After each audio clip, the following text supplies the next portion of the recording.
What is cold war বা cold war কী?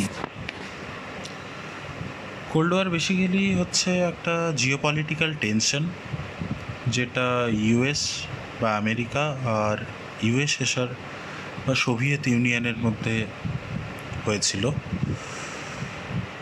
এটা 1945 বা 1947 সাল থেকে মোটামুটি 1991 সাল পর্যন্ত চলেছিল। প্রায় দীর্ঘ 50 বছর ধরে চলেছিল। এটার নাম কোল্ড ওয়ার এই কারণেই, টার্মটা কোল্ড এসেছে এখান থেকেই, যে কোনো ডাইরেক্ট কনফ্রন্টেশন বা ডাইরেক্ট কোনো বড় লেভেলের যুদ্ধ আমেরিকা আর সোভিয়েত ইউনিয়নের মধ্যে হয়নি এই পিরিয়ডে। কিন্তু এই দুটো শক্তি প্রক্সি ওয়ার লড়ে যাচ্ছিল বিভিন্ন দেশে, বিভিন্ন জায়গাতে। তো প্রক্সি ওয়ার হচ্ছে যে এমন একটা কনফ্লিক্ট দুটো দেশের মধ্যে, যেই ওয়ার বা যুদ্ধে দুটো দেশ সরাসরি ইনভলভ হয় না, বরং অন্য কোনো দেশ বা শক্তির থ্রু দিয়ে তারা লড়াই করে। মানে ব্যাপারটা এরকম যে এ আর বি দুটো দেশের মধ্যে যদি প্রক্সি ওয়ার চলছে, তার মানেটা এরকম দাঁড়ায় যে এ এক্স নামে অন্য একটা দেশকে সাপোর্ট করে, আর বি ওয়াই নামে আরেকটা দেশকে সাপোর্ট করে। এই এক্স আর ওয়াই এই দুটো দেশ নিজেদের মধ্যে লড়াই করতে থাকে, যাদেরকে সাপোর্ট করে এ আর বি। কিন্তু এ আর বি সরাসরি নিজেদের মধ্যে লড়াই করে না, তাদের সাপোর্ট এক্স আর ওয়াইকে থাকে, যারা লড়াই করতে থাকে। সো এক্স ওয়াই আর ওয়াই এর মধ্যে সরাসরি যুদ্ধ হয়, আর এ আর বি এর মধ্যে প্রক্সি যুদ্ধ হয়। সো এই ধরনের প্রক্সি যুদ্ধই আমেরিকা আর সোভিয়েত ইউনিয়ন চালিয়েছিল 1947 থেকে 1991 সাল পর্যন্ত, কিন্তু নিজেরা কখনো লড়াই করেনি। এই যুদ্ধটা, যে কোল্ড ওয়ার যে যুদ্ধটা ছিল, এটা বেসিক্যালি একটা আইডিওলজিক্যাল আর জিওপলিটিক্যাল স্ট্রাগল ছিল দুটো দেশের মধ্যে, যেখানে এই দুটো গ্লোবাল পাওয়ার নিজেদের ইনফ্লুয়েন্স বাড়াতে চাইছিল ওয়ার্ল্ডে এবং একে অন্যকে ডমিনেট করতে চাইছিল। এরা সরাসরি লড়াইতে নামেনি এই কারণেই, কেন কি একটা মতবাদ চলছিল সেই সময়, সেটা হচ্ছে এমএডি, ম্যাড বা মিউচুয়ালি অ্যাসিওর্ড ডিস্ট্রাকশন। যে মতবাদটা বলে যে যদি যুদ্ধ হয় দুটো সুপার পাওয়ারের মধ্যে, এত শক্তিশালী দুটো সুপার পাওয়ার, তাহলে কে জিতবে বা কে হারবে সেটা তো পরে নির্ণয় হবে, বাট দুটো দেশেরই প্রচুর ক্ষয়ক্ষতি হবে। তো ডিস্ট্রাকশন দুটো দেশেরই হবে, এবং মিউচুয়ালি অ্যাসিওর ডিস্ট্রাকশন এই কারণে বলা হতো। আর সেই ভয়েই দুটো দেশ কখনো নিজেদের মধ্যে সরাসরি যুদ্ধে জড়িয়ে পড়েনি। তো এই মিউচুয়ালি অ্যাসিওর্ড ডিস্ট্রাকশনের জন্য এরা সরাসরি না লড়লেও এরা একজন আরেকজনকে সবসময় টেনশনে রেখেছিল। কখনো নিউক্লিয়ার ওয়েপন ডিপ্লয় করে প্রতিপক্ষের কাছাকাছি কোনো রাষ্ট্রে, কখনো সাইকোলজিক্যাল ওয়ারফেয়ার চলছিল দুটো দেশের মধ্যে, কখনো প্রোপাগান্ডা চালাতো একটা দেশ অন্য দেশের মধ্যে নিজের আইডিওলজিকে নিয়ে। চরবৃত্তি বা গুপ্তচর বৃত্তি প্রচুর চলেছিল এই টাইমে। স্পাই, আমেরিকা প্রচুর স্পাই ডিপ্লয় করে রাখতো যাতে ইউএসের খবর জানা যায়, সেরকম ইউএসএসআরের খবর জানা যায়, সেরকম ইউএসএসআরও প্রচুর চর লাগিয়ে রাখতো। এই সময় আরও রাইভালরি দুটো দেশের মধ্যে চলছিল খেলার জগতে, যেখানে কোন দেশ কোনো পার্টিকুলার খেলাতে জিতবে কি হারবে সেটা নিয়ে একটা চাপা টেনশন সবসময় কাজ করতো।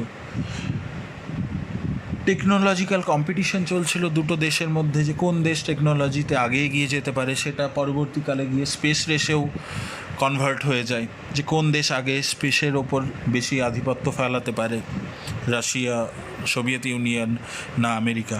তো এই সমস্ত কিছু নিয়েই এই লড়াইটা চলছিল।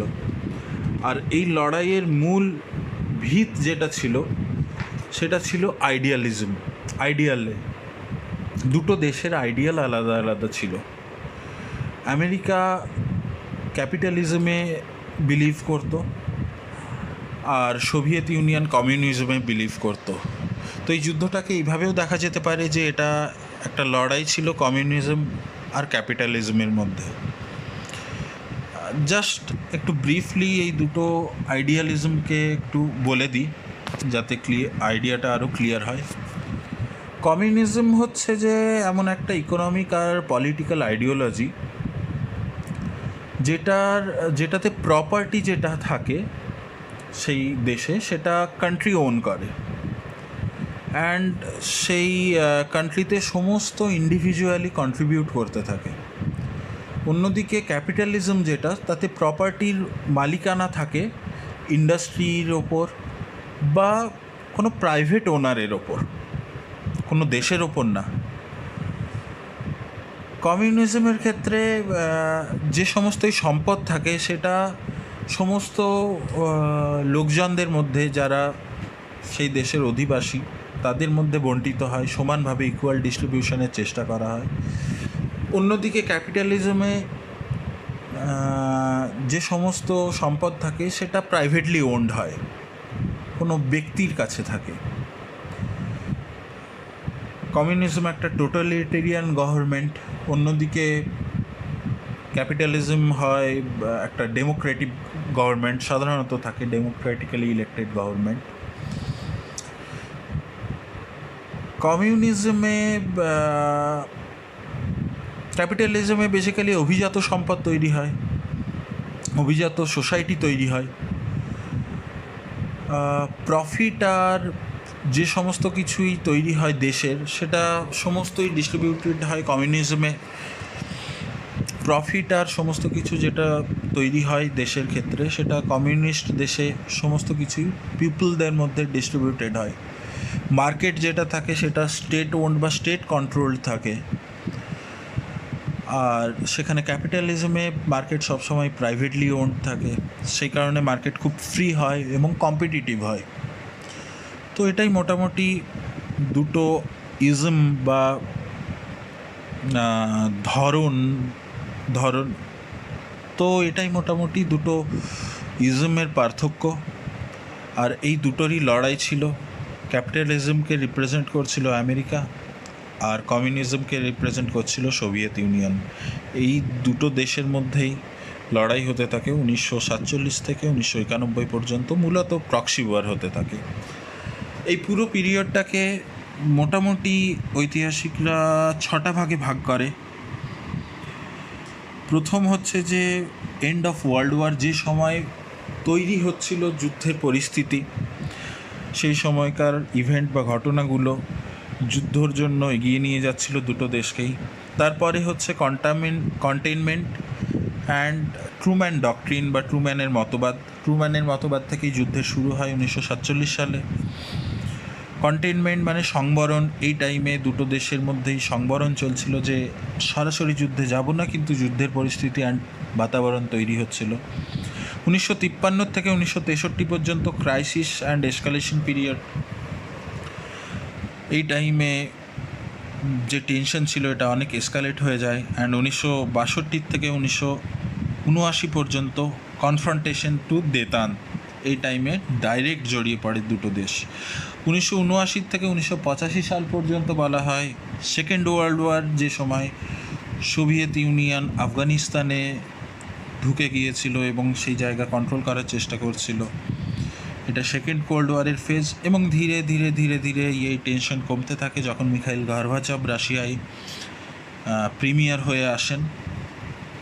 1985 থেকে 1991 সাল পর্যন্ত final years of cold war, এবং 1991 সালে সোভিয়েত ইউনিয়ন ডিসলভ হয়ে যায় এবং বিভিন্ন ছোট ছোট স্বাধীন রাষ্ট্রের তৈরি হয়, অ্যান্ড এর মাধ্যমেই কোল্ড ওয়ার শেষ হয়।